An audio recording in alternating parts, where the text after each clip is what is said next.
Bueno, yo soy Guillermo Jorge, profesor de la Universidad General Sarmiento, investigador del CONICET. Y bueno, mi charla va a hablar un poquito de números y sistemas complejos en ajedrez. Bueno, cuenta la leyenda, una antigua fábula, de la invención del ajedrez y del precio que se pagó por esa invención. De todas las versiones que pueden andar dando vueltas por ahí, yo elegí contar la del hombre que calculaba, un libro del autor Malva Tahan. ¿Y en qué consiste esto? Bueno, hubo un rey en India hace mucho tiempo, un príncipe que se llamaba Yadava, que estaba siendo asolado su pueblo por unos ejércitos enemigos. Entonces, él libró la batalla contra esos ejércitos y terminó ganando. Pero en las batallas murió su hijo, y eso lo mantuvo muy apesadumbrado. Tan apesadumbrado que se encerró en su castillo y no quería salir del castillo. Entonces un joven brahman que se llamaba Sesa, Laur Sesa, le pidió una entrevista y le ofreció un juego, que es el juego del ajedrez, bueno, consistente en un tablero de 64 casillas, donde había dos bandos que podían simular lo que era un ataque, una batalla, ¿no? El juego le gustó tanto al rey que le ofreció que le pida lo que sea, el pago, lo que sea por ese juego.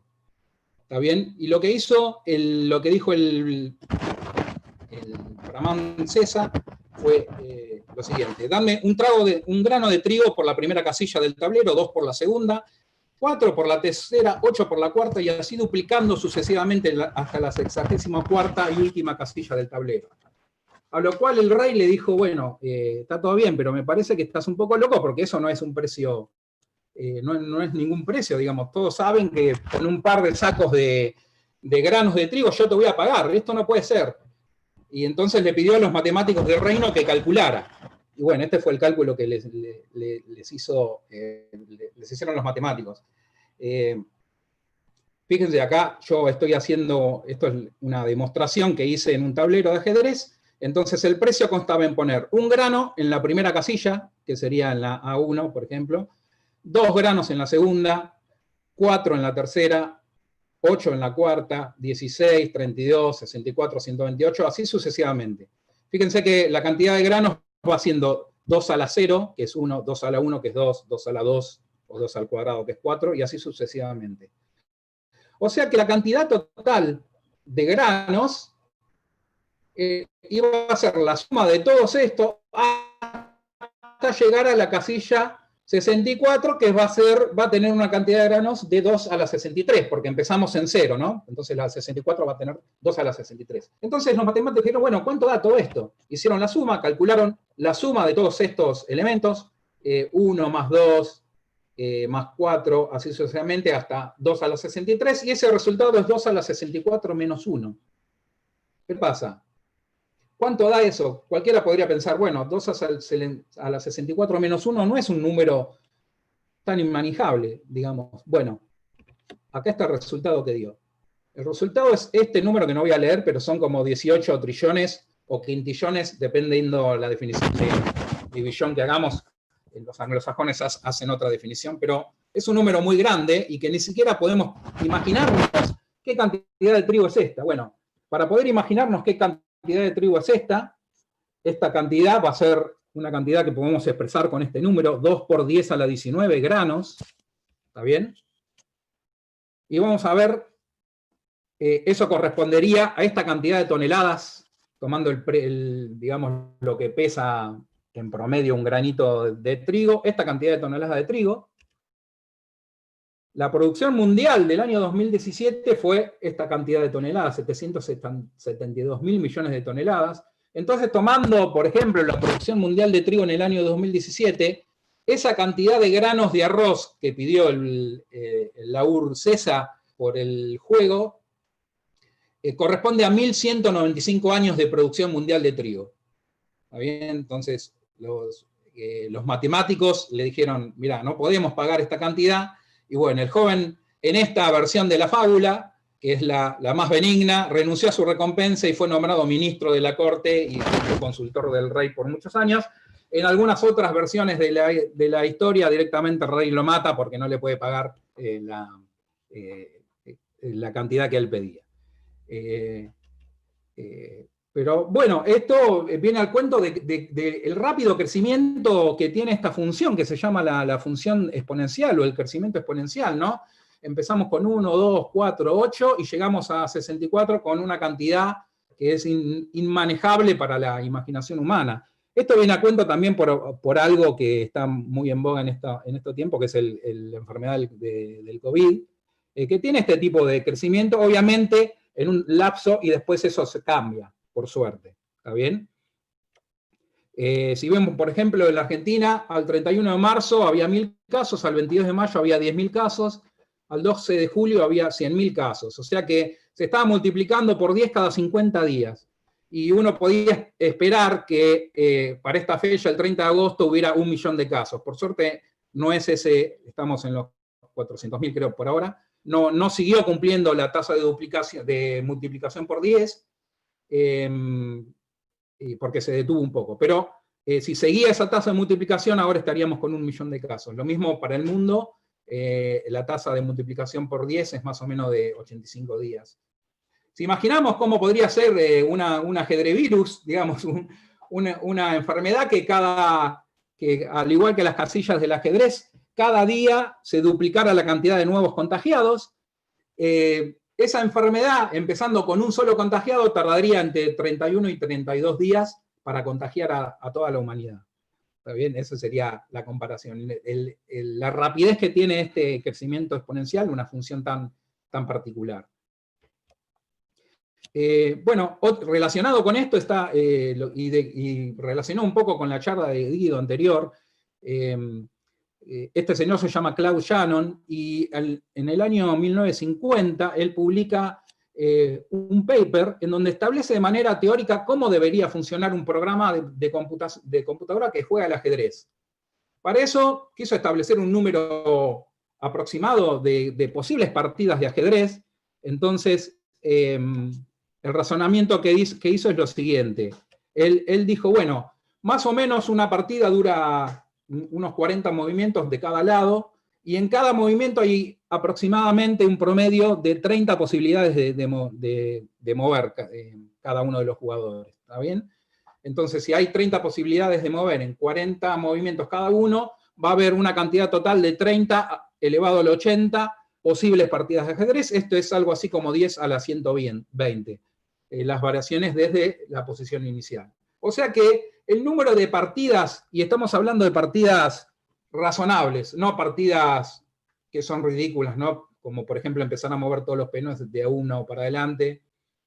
O sea, jugadas que tengan, o partidas que tengan sentido en el ajedrez. Le dio este número de 10 a la 120. Él dijo, bueno, si calculamos una posición o una jugada, o una partida, perdón, por microsegundo en alguna tipo de computadora, esto nos da una cantidad de tiempo de 10 a los 90 años recién para calcular todas las posibles variaciones, ¿no? O sea que lo que dedujo él, que ninguna computadora podría calcular todas las variaciones. Por eso lo que decía Guido, de que se elige cuál variación seguir y la profundidad hasta donde voy a seguir esa variación. Si quiero calcular todo, es imposible hasta para la computadora más potente. La imagen acá muestra que en el año 1961 recién el país tuvo su primera computadora científica, que se llamaba Clementina, en la Facultad de Ciencias Exactas. Y la computadora estaba en una habitación, era todo este armatoste que está ahí. O sea que incluso antes o en la época de las primeras computadoras grandes, ya había, digamos, desarrollos teóricos que decían cómo una computadora podría jugar al ajedrez. Y comparado con este número, quiero compararlo con otros números posibles. Bueno, las situaciones posibles en tableros se calculan como 10 a la 43, las partidas de ajedrez normales 10 a la 120, eso lo vimos, las diferentes partidas que pueda haber. Comparemos con otros números de la naturaleza. El número de granos del trigo de César que vimos antes, 10 a la 19, el número de átomos en el universo se calcula como 10 a la 80, la edad del universo en segundos 10 a la 17, y el tamaño del universo en metros 10 a la 26. O sea, fíjense que todos estos números son enormes, pero son menores que la cantidad de partidas de ajedrez que podría haber, que podrían existir partidas que tengan sentido, ¿no? Y eso nos está hablando de los grandes que son estos números y de lo potente que es esta notación que se llama notación científica, ¿no? Poner 10 a la 26 para describir, por ejemplo, que esto es un 1 siguiendo de 26 ceros, un número inmenso que ni siquiera nos podemos imaginar. ¿Está bien? Bueno, la otra parte de mi charla tenía que ver con los sistemas complejos. Este video que les voy a mostrar acá es una bandada de torninos, un sistema de lo que uno podría llamar que es un sistema complejo. No es una bandada de pájaros, no sé si llega a ver bien el video, que están volando. Esta bandada de pájaros no tiene ningún pájaro guía, sino que a través de las interacciones de la visualización de los pájaros vecinos, esta bandada toma esa forma determinante de volar. ¿Está bien? Esto es lo que se podría llamar un sistema complejo. Los sistemas complejos son sistemas que están compuestos, hay muchas definiciones, pero básicamente se definen por las características. Son sistemas que están compuestos con muchos agentes independientes, que pueden ser consumidores, especies, vehículos, neuronas, que interactúan constantemente entre sí. Los pequeños cambios pueden tener un gran efecto, nunca llegan a un equilibrio. Y algo importante que es el comportamiento colectivo de estos sistemas no puede ser explicado como la suma de los comportamientos de cada individuo. Y eso genera propiedades emergentes y procesos de autoorganización. Por lo tanto, el ajedrez es en sí un sistema complejo. Estas son algunas de las características que les voy a mostrar acá de los sistemas complejos. El primero es la conectividad, o sea, los entes forman redes de conexiones. Estas conexiones en el ajedrez se dan entre el juego en sí y en el juego en sí en las interacciones entre los jugadores. También tienen un comportamiento colectivo. El comportamiento del sistema no puede deducirse de las propiedades de cada uno de los entes.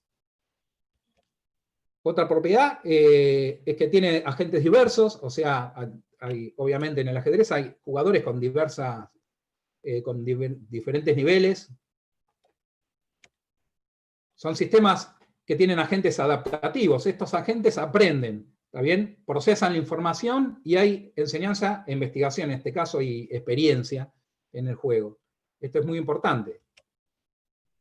Después también existe lo que se llama dependencia del camino, ya sea de las condiciones iniciales o accidentes o casos atípicos, como puede ser, como explicaba Guido, la aparición de las supercomputadoras que juegan al ajedrez, o la aparición de jugadores que marcan un hito y a partir de ahí toda la comunidad empieza a jugar de manera diferente, como es el caso de Capablanca. ¿Está bien? Y bueno, de los que habíamos visto, las propiedades de autoorganización y el orden espontáneo. De esto yo quería profundizar un poco lo que se ve en el ajedrez, que es la conocida como ley de Fife. Bueno, la ley de Fife fue formulada en la década de 1940 por esa persona, George Fife, que era un lingüista de la Universidad de Harvard, que es una ley empírica según la cual en una determinada lengua la frecuencia de aparición de las palabras siguen esta ley que está acá, básicamente es 1 sobre la enésima palabra elevado a un exponente, que suele ser 1, ¿está bien? De tal manera que, explicado en palabras sencillas, la palabra más frecuente aparece una cierta cantidad de veces en el lenguaje, la segunda palabra más frecuencia aparece la mitad de veces, la tercera palabra más frecuente aparece 1/3 de las veces, por eso el exponente acá es 1, ¿no? O sea que estamos viendo una ley de este tipo. Acá está en gráfico logarítmico la frecuencia de aparición y el ranking, o sea, la primera palabra, la segunda palabra más frecuente, así sucesivamente. Y acá hay un montón de idiomas. Vemos que para un montón de idiomas esta ley se cumple. Esta ley tendría que ser una recta, acá, derechita, decreciente, ¿no? Y se cumple para casi todos los idiomas de manera más o menos pareja. ¿Está bien? Y alguien dijo, bueno, esta ley a ver si se puede reproducir en el ajedrez. Para eso, bueno, se toman las bases de datos que ya habían hablado de eso. Hay una base que se llama James, que cuenta con más de 1,5 millones de millones de partidas de... Sí, 1,5 millones de partidas de ajedrez desde los años 1800 hasta la actualidad. Y esa partida fue la que tomaron para ver si se cumplía esta ley en el ajedrez. Con lo cual, formalizaron las partidas de ajedrez como un árbol de decisión, donde el primer movimiento de blancas tienen, bueno, todas las diferentes opciones tienen un porcentaje. Después del primer movimiento viene el primer movimiento de negra, que tiene, para cada rama se va ramificando, dependiendo de las decisiones de cada uno de los millones de partidas que hay de los jugadores que jugaron esas partidas, ¿está bien? Con eso se forma un gráfico y se ve que cuando la profundidad es poca, la profundidad es hasta qué orden sigo la partida, ¿no? D1 sería la primera movida de blanca, D igual a 2 sería la primera movida negra, así sucesivamente. En las primeras no se observa esa ley, hay una ley mucho más drástica de variación que después voy a mostrar, pero ya cuando llega a una profundidad de D igual a 22, o sea, 11 movimientos por lado, ya se empieza a ver esa ley. O sea que la variante más elegida por los jugadores se repite un número de veces, la segunda variante más elegida se repite la mitad de las veces, la tercera variante más elegida se repite 1/3 de las veces y así sucesivamente.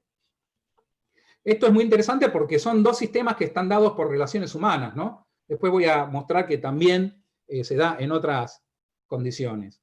Pero lo que hice yo para recrear un poco es qué pasa con la primera partida, también la primera jugada de las blancas, o sea, el primer movimiento en el ajedrez. También pasa algo muy subjetivo, que, por ejemplo, este es el movimiento más elegido. Esto lo saqué de la base de Lichess, que tiene 2,3 millones de partidas de los Masters. Bueno, E4 se repite en 45% de las veces. La segunda jugada, que es D4, un 36%, o sea, están parejos, casi 1 millón de jugadas. Este es un eje logarítmico, ¿no? Casi 1 millón de jugadas empezaron por E4, D4, después un 10% caballo F3, un 7% C4 y un 0,8 G3. Pero fíjense que entre estas 5 primeras posibilidades para el primer movimiento, que hay 20 posibilidades, ocupan un 99% de la elección de los Masters que jugaron en Lichess. Si contamos las 10 primeras variantes, un 99,92% de las veces.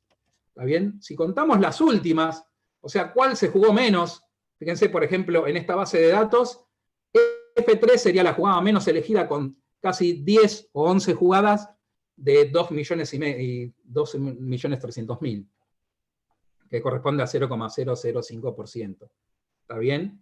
Y bueno, obviamente esto va a depender de la base que yo elija, porque son muy poquitas jugadas. Pero lo interesante es que uno esperaría, si este juego fuera totalmente aleatorio, que todas tuvieran la misma posibilidad de elegirse. Pero la propiedad emergente es este tipo de orden en los movimientos. ¿Está bien?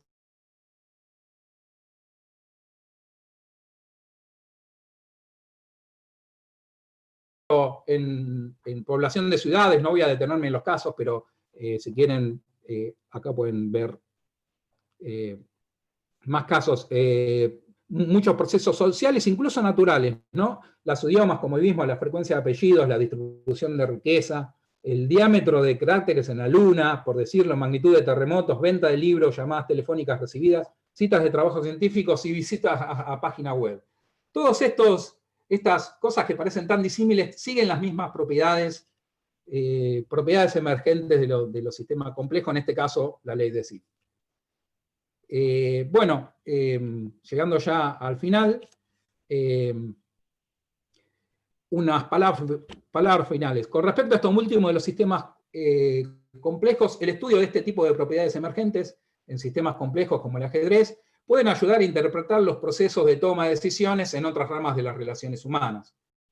Y con respecto a la primera parte de los grandes números, la percepción que los seres humanos tienen de los grandes números, una cita del hombre que calculaba que dice: los hombres más precavidos eluden no solo la apariencia engañosa de los números, sino también la falsa modestia de los ambiciosos.